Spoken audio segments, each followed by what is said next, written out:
My wife cheated on me with her, and now she's trying to take half of our $2 million estate, including the family house and a collection worth $150, $0. After I caught her secretly transferring $350, $0 to her sister's account. I feel like I've been betrayed by everyone I trusted. I never thought I'd find myself in a situation like this, honestly. It's like one of those nightmare scenarios you read about in some twisted novel, but this was real life, and it hit me like a freight train. The most shocking part, it all started with a simple suspicion that I brushed off for months, until I accidentally uncovered a trail of lies that led straight into the heart of betrayal. My wife and I had been together for almost 10 years. We built a life, a pretty damn good one, honestly.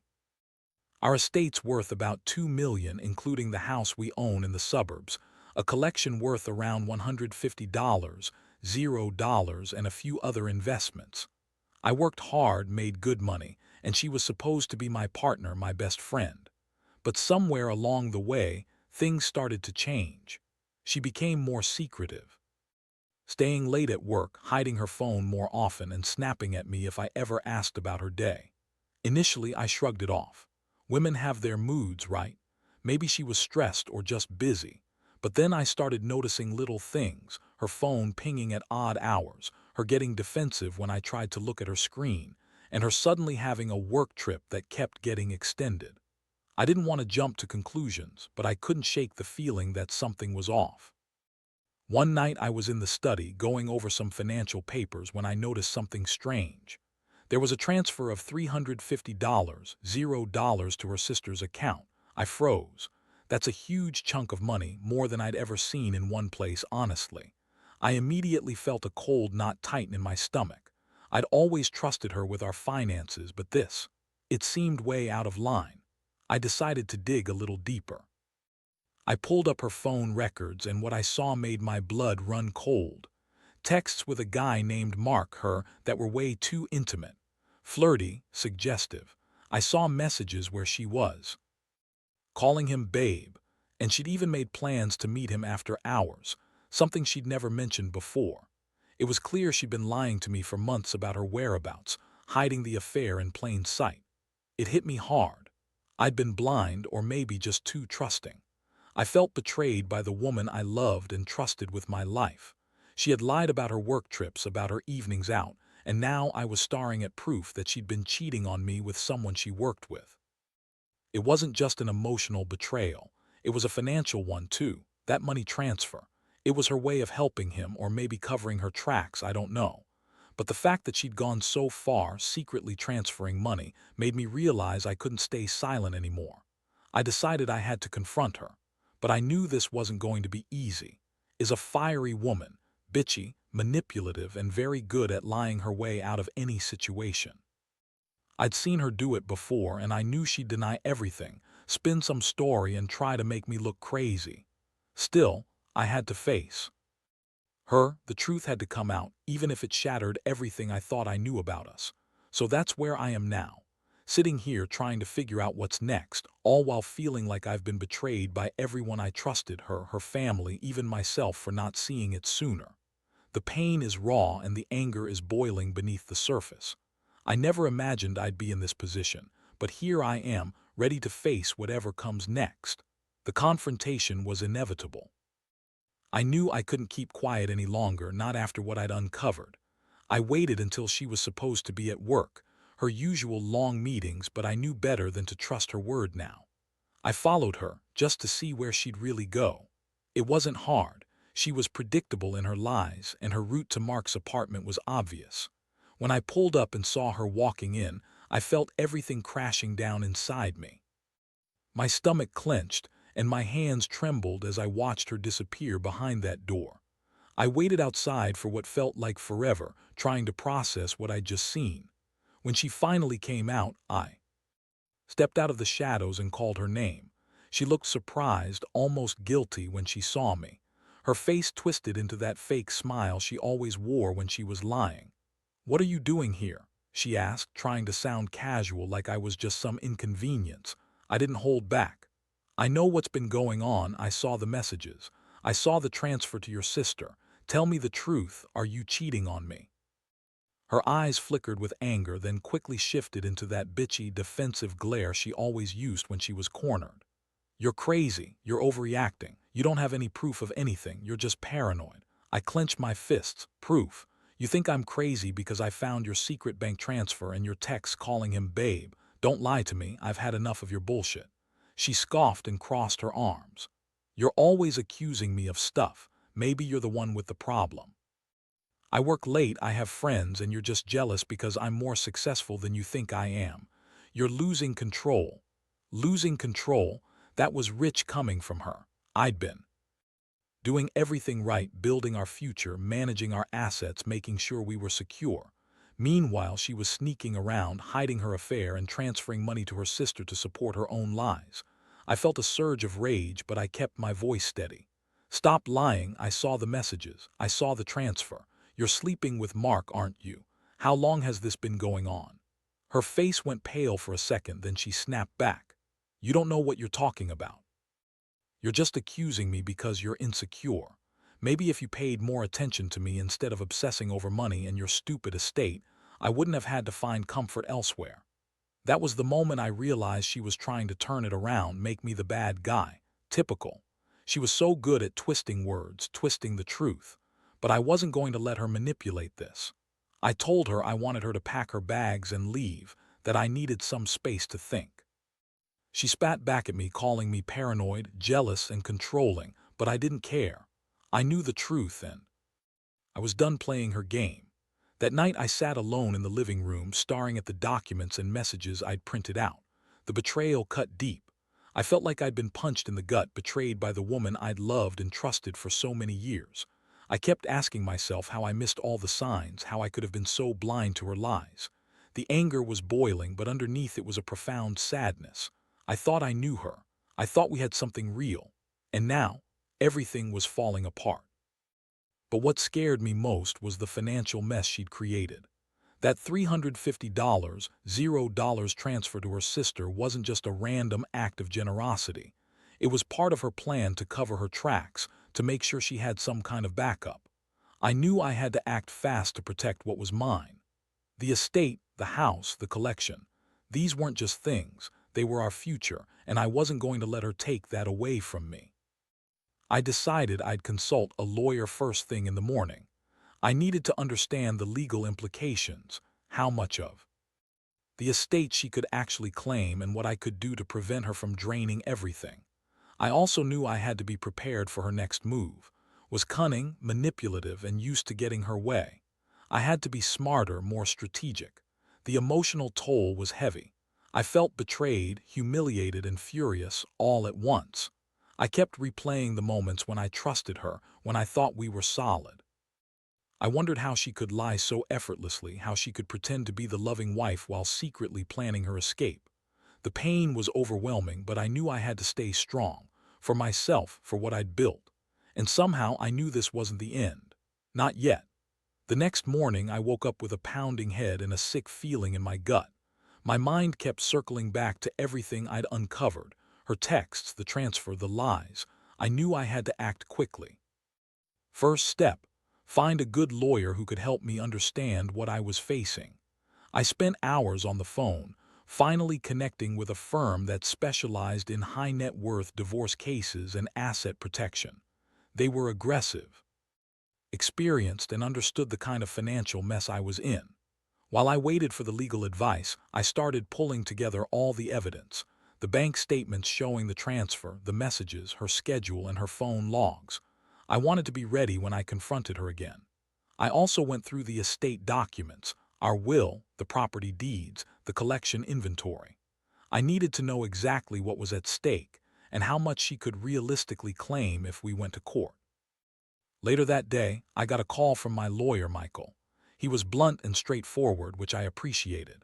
He explained that threat to take half of the estate was not unfounded, especially since we had a prenuptial agreement that might complicate things.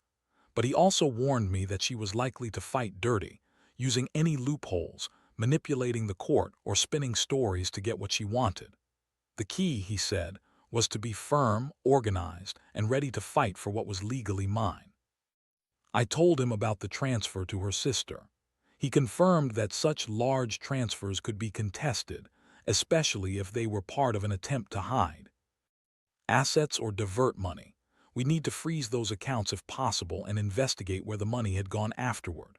I also mentioned her affair with Mark, which could be relevant in court, especially if I could prove infidelity had affected our marriage or the estate. As I hung up, I felt a strange mixture of relief and dread. Relief because I finally had a plan. Dread because I knew wasn't going to go quietly. She was manipulative, and I had no doubt she'd try to spin this to her advantage. I also felt annoying guilt for trusting her so blindly, guilt for not seeing the signs sooner, and guilt for the pain this was going to cause everyone involved. That evening, I decided to confront her again, but this time with a different approach. I sent her a message, asking her to meet me at our favorite. When she arrived, she looked tense, defensive, like she knew I had something planned. I didn't waste time. I laid everything out on the table, proof of her affair, the transfer, the messages, the evidence I'd collected. She looked surprised, then furious. "You're crazy," she spat. "You're just jealous." "Because I found someone better. Mark is a real man, not some weak-ass husband who can't handle a little competition." I clenched my jaw. "Stop lying. You think I don't know what you're doing. You're trying to take everything from me, our house, the collection, the estate. And for what? A stupid affair with some guy who doesn't even care about you." She rolled her eyes. "You're overreacting. I never cheated. That transfer, it was for my sister. She's having a tough time and I was just helping her out. You're always so suspicious. Maybe you're the one who's insecure." I shook my head. "Don't lie to me. I saw the messages. I saw your texts with Mark. You're sleeping with him. I know about the trips, the late nights, the secret meetings. You're done lying." Her face twisted into a wicked smile. "You don't have any proof. You're just angry because I won't be your obedient little wife anymore. Maybe I want a life of my own. Maybe I want to be happy." That's when I lost it. I told her she was a selfish bitch, that her lies had destroyed everything we built, and that I was done playing her game. I told her I was going to fight for my rights, for my estate, and for my dignity. I warned her that her attempts to manipulate the court would backfire, and that I'd do everything in my power to keep what was mine. She stormed out of screaming that I was controlling, paranoid, and that I'd never win. But I knew I had the law on my side, and I was prepared to do whatever it took to protect what I had. Deep down, I was furious, hurt, and exhausted. But I also knew I couldn't let her get away with this, her lies, her betrayal, her greed. I'd fought for my estate, and I was going to fight even harder for my dignity. The emotional toll was immense. I felt like I'd been sucker punched, betrayed by the woman I loved and trusted with everything. Every time I closed my eyes, I saw her face, that fake smile she always wore. I kept asking myself how I could have missed the signs, how I'd been so blind to her true nature. But now I knew the truth, and I was ready to face whatever came next. The days that followed were a blur of legal consultations, sleepless nights, and a constant gnawing feeling of betrayal. I had hired a top divorce attorney, someone who specialized in high-value cases, and he laid out the realities of what I was up against. Wasn't just trying to take half the estate. She was aiming for the entire thing, including the house, the collection, and whatever else she could get her hands on. Her plan was clear. She wanted to drain me financially and walk away with a new life, probably with Mark, or whoever she thought was better than me. The more I dug, the more I realized how deep her manipulations went. The transfer of $350, $0, that was just the tip of the iceberg. I found evidence she'd transferred smaller sums into accounts she'd hidden, and her stories about helping her sister were just that, stories. The truth was, she was using her family as pawns, covering her tracks while she plotted her escape. I knew I had to act fast to freeze those accounts before she could drain them completely. Meanwhile, I started noticing other things. She was more aggressive, more bitchy. Every time I brought up the divorce, she'd throw a tantrum, calling me paranoid, controlling, and jealous. She accused me of trying to ruin her life, of being insecure, of not trusting her. I could see right through her lies, but it was exhausting trying to hold my temper when she was so good at twisting everything around. One night I caught her in a lie again. I was going through her phone, something I'd promised myself I wouldn't do, but I was desperate.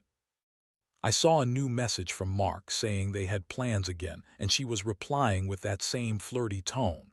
I felt my blood boil. I wanted to confront her immediately, but I knew I had to be strategic. I needed concrete proof, legal leverage, not just suspicion. The next day, I had a plan. I set up a hidden recording device in the living room, something I learned from watching too many crime shows. I wanted to catch her in the act, or at least hear what she was saying when she thought no one was listening. I knew she'd be sneaky, so I had to be careful. That night, I sat there, listening to her voice on the recording, trashing me to her sister, lying about her whereabouts and making plans with Mark. Hearing her admit to some of it was a relief, but also made me angrier. While all this was happening, I also started preparing for the worst. I contacted a forensic accountant to trace her financial moves, and I began drafting a detailed list of all our assets. I knew I had to be meticulous if I wanted to win in court. I also made copies of everything, screenshots, bank statements, messages. I didn't trust her to play fair, not after all I'd seen. The emotional toll was brutal. I felt like I was losing my mind, caught between rage and heartbreak. I kept questioning myself. How did I miss all the signs? How could I have been so naive? Was I blind to her true nature all along? The betrayal cut deep, and I wondered how I could ever trust anyone again. But deep down, I knew I couldn't let her win. Not this way. I was determined to fight for what was mine, for my future and for my dignity. One night I sat down with my lawyer and laid out everything I'd uncovered. We discussed strategies, filing for an emergency restraining order to freeze her assets, subpoenaing her bank accounts, and preparing for a courtroom battle. The goal was clear: protect the estate, prevent her from draining it, and hold her accountable for her lies and betrayal. I also decided to confront her one last time, face to face, with all my evidence laid out. I told her I knew about her affair, her money transfers, and her manipulations. Her reaction was classic: denial, anger, and then tears. She played the victim, crying about how I was ruining her, how I didn't trust her, but I wasn't buying it anymore. I told her she had crossed every line, and I was done pretending everything was okay. I warned her that if she didn't cooperate, I'd take her to court and fight for every penny. That night, I felt a strange mixture of relief and dread. I knew this was just the beginning. The legal battle ahead would be tough, and I had no idea how she'd respond. But I also knew I had no choice. I had to stand my ground, protect what I'd built, and finally put an end to her lies and manipulations. It was the darkest chapter I'd ever faced, but I was determined to come out on the other side with my dignity intact. The days that followed were a whirlwind of preparations and tense waiting. I was constantly on edge, checking my phone, emails, and court notices. Didn't take the news lightly. She escalated her tactics, throwing tantrums, calling me every foul name in the book, and accusing me of ruining her life. She spun stories about how I was a controlling monster, how she only did everything out of love, and how I was just jealous of her success. But I wasn't buying any of her bullshit anymore. I saw her for what she truly was: a selfish, manipulative woman who would do anything to get her way. I had already instructed my lawyer to file for a temporary restraining order to keep her from draining the accounts further. The court granted it quickly, which was a relief. Still, I knew the real fight was just starting.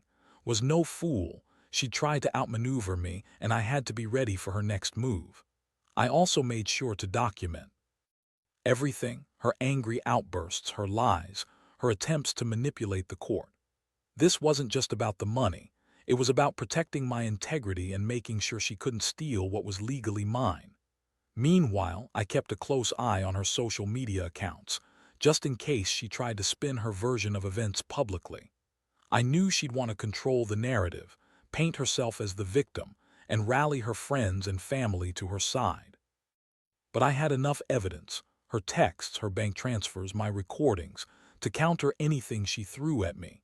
One afternoon, I received a surprise visit from her sister, Lisa. She looked nervous, avoiding eye contact, and I could tell she was under pressure. Lisa tried to play innocent, acting like she had no idea what was up to, but I pressed her, showing her the bank statements and the messages I had. She finally broke down, admitting that was planning to take everything and that she'd been pressured into helping her sister hide money and manipulate the estate. That was a turning point. Lisa's confession gave me even more leverage. I told her I was going to include her in the court filings if she didn't cooperate. She nodded, tears in her eyes, saying she only did what her sister asked because she was afraid of losing her family. I told her I understood, but I needed her to be honest and help me stop scheme before it was too late. Late at night, I sat alone in my office, reviewing everything I had.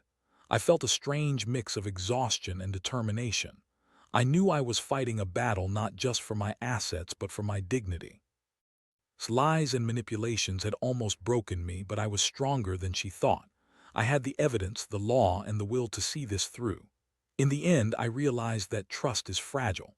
I had trusted for so long, and she had turned out to be someone I didn't recognize anymore. But I also learned that sometimes you have to fight to protect what's yours, no matter how painful it is. I promised myself I wouldn't let her get away with it. I would do everything in my power to keep what I built and to ensure she paid for her betrayal. I kept asking myself how I got here, how I let someone I loved so much betray me so deeply. But now I knew I had to focus on what was in front of me, the legal battle, protecting my assets and moving forward. I couldn't change the past, but I could decide my future. And I was determined to come out of this stronger, even if it meant facing the harshest truths about the woman I thought I knew. The court date finally arrived, and I was ready. Every document, every piece of evidence I had collected was organized and prepared. I knew would try to spin her lies, manipulate the court, and use every trick she knew. But I wasn't going to let her.